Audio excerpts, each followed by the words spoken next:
আচ্ছা, আজ আমরা ভারতের একটা সামগ্রিক চিত্র বোঝার চেষ্টা করব আমাদের হাতে যে সূত্রগুলো আছে সেটার ভিত্তিতে। হুম।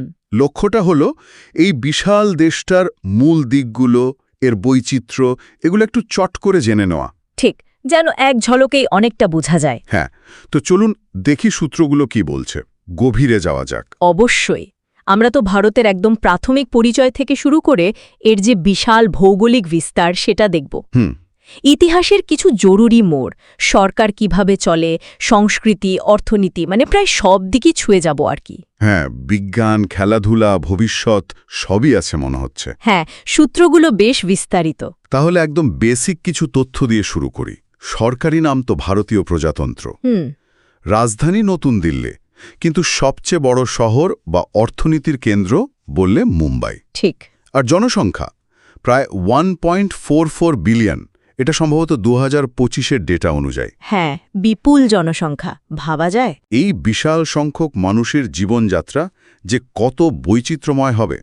আয়তনও তো কম না, প্রায় 32,87,000 বর্গ কিলোমিটার। বিরাট এলাকা, আর মুদ্রা হল ভারতীয় রুপি। আর এই বিশাল এলাকাই এর ভৌগোলিক বৈচিত্র্যের মূল কারণ। একদিকে দেখুন উত্তরে বরফে ঢাকা হিমালয়, হ্যাঁ, আবার পশ্চিমে একেবারে শুকনো থর মরুভূমি, পূর্বে সুন্দরবনের ম্যানগ্রোভ জঙ্গল, আর দক্ষিণে তো ভারত মহাসাগর। একদম। এর সাথে গঙ্গা, যমুনা, ব্রহ্মপুত্রের মতো বড় বড় নদী, এই সব মিলিয়েই কিন্তু ভারতের এই জটিল বহুমাত্রিক রূপটা তৈরি হয়েছে। সত্যি। আচ্ছা, ইতিহাসের দিকে যদি তাকাই, সে তো মনে হয় এক মহাকাব্য। অনেক পুরনো। সেই সিন্ধু সভ্যতা দিয়ে শুরু, তারপর বৈদিক যুগ, হিন্দু ধর্মের শিকড়টা যেখানে। হ্যাঁ, তারপর মৌর্য সাম্রাজ্য, সম্রাট অশোকের সময়টা, গুপ্ত যুগ, যেটাকে ভারতের স্বর্ণযুগও বলা হয়। ঠিক। তারপর মধ্যযুগে মুসলিম শাসন, তাজমহলের মতো স্থাপত্য, আর শেষে ব্রিটিশ উপনিবেশ, প্রায় 200 বছর। উফ, লম্বা সময়। 1947-এ স্বাধীনতা এলো, আর 1950-এ গিয়ে প্রজাতন্ত্র। এই দীর্ঘ পথ চলা, এতগুলো বাঁক, এই ভিত্তিটাই আজকের ভারতকে তৈরি করেছে, তাই না? নিঃসন্দেহে। এই ইতিহাসটাই তো বর্তমান ভারতের সংসদীয় গণতন্ত্রের কাঠামোটা দিয়েছে। লোকসভা, রাজ্যসভা। হ্যাঁ, দুটো কক্ষ। সূত্র বলছে 2025 সালে প্রধানমন্ত্রী নরেন্দ্র মোদী। আর এই বিশাল দেশটাকে চালানোর জন্য 28টা রাজ্য আর 8টা কেন্দ্রশাসিত অঞ্চল রয়েছে।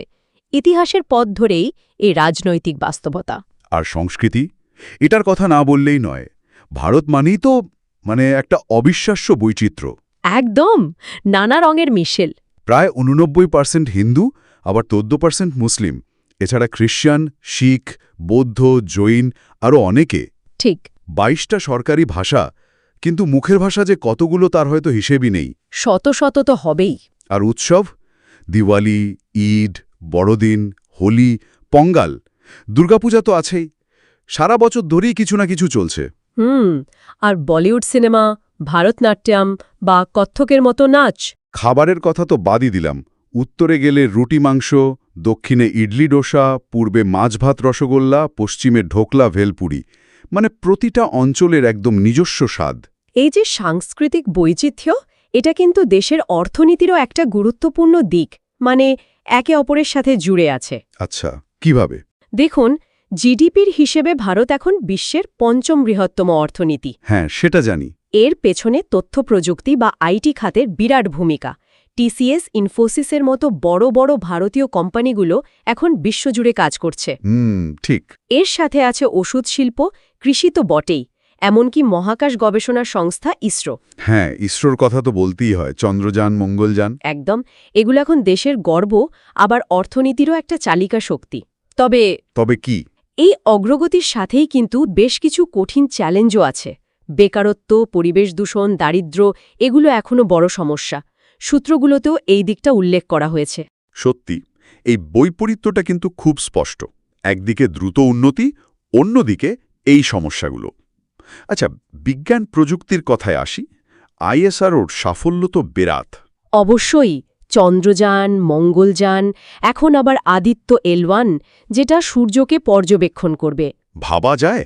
আর গণিতের শূন্যের ধারণা, সেটাও তো ভারতেই। হ্যাঁ, প্রাচীন ভারতের অবদান। খেলাধুলার ক্ষেত্রে ক্রিকেট তো এখানে অন্য মাত্রায় চলে গেছে। আইপিএল তো একটা বিশাল ব্যাপার। হ্যাঁ, ক্রিকেট তো প্রায় ধর্মের মতো, তবে অন্য খেলাতেও কিন্তু সাফল্য আসছে। আসছে তো বটেই। ব্যাডমিন্টনে পিভি সিন্ধু, জ্যাভেলিনে নীরজ চোপড়া, এরা তো বিশ্বমঞ্চে দেশের নাম উজ্জ্বল করছেন। ঠিক। পর্যটনও তো একটা বড় দিক। তাজমহল, হিমালয়, কেরালার ব্যাকওয়াটার্স। হ্যাঁ, পর্যটকদের কাছে খুব আকর্ষণীয়। তাহলে ভবিষ্যতের দিকে যদি তাকাই, কি মনে হয়? দেখুন, ভারতের সবচেয়ে বড় সম্পদ সম্ভবত এর তরুণ জনসংখ্যা, বিশ্বের অন্যতম তরুণ দেশ। ডেমোগ্রাফিক ডিভিডেন্ড যাকে বলে। ঠিক। 2047 সালের মধ্যে একটা উন্নত দেশ হওয়ার লক্ষ্যমাত্রা রয়েছে। কৃত্রিম বুদ্ধিমত্তা বা এআই, ডিজিটাল প্রযুক্তি, স্টার্টআপ, এগুলোর বিকাশ খুব দ্রুত হচ্ছে। কিন্তু চ্যালেঞ্জও তো থাকছে। অবশ্যই। জল সংকট, দূষণ, এগুলো কিন্তু ভবিষ্যতের পথে বড় বাধা হয়ে দাঁড়াতে পারে। এই চ্যালেঞ্জগুলো মোকাবেলা করাটা খুব জরুরি।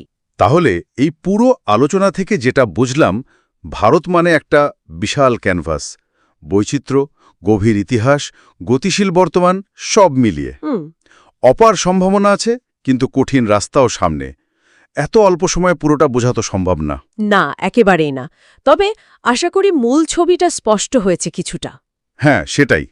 সবশেষে একটা প্রশ্ন বা ভাবনা বরং রেখে যাই। বলুন। ভারতের এই যে বিপুল বৈচিত্র্য, এই জটিল সমীকরণ, এর মধ্যে আগামী দশকগুলোতে দেশটির কোন নির্দিষ্ট দিকটা, ধরুন সাংস্কৃতিক প্রভাব বা অর্থনৈতিক শক্তি কিংবা প্রযুক্তিগত উদ্ভাবন, বিশ্বমঞ্চে সবচেয়ে বেশি ছাপ ফেলবে বলে আপনার মনে হয়? বাহ, এটা তো ভাবনার বিষয়। হ্যাঁ, এটা নিয়ে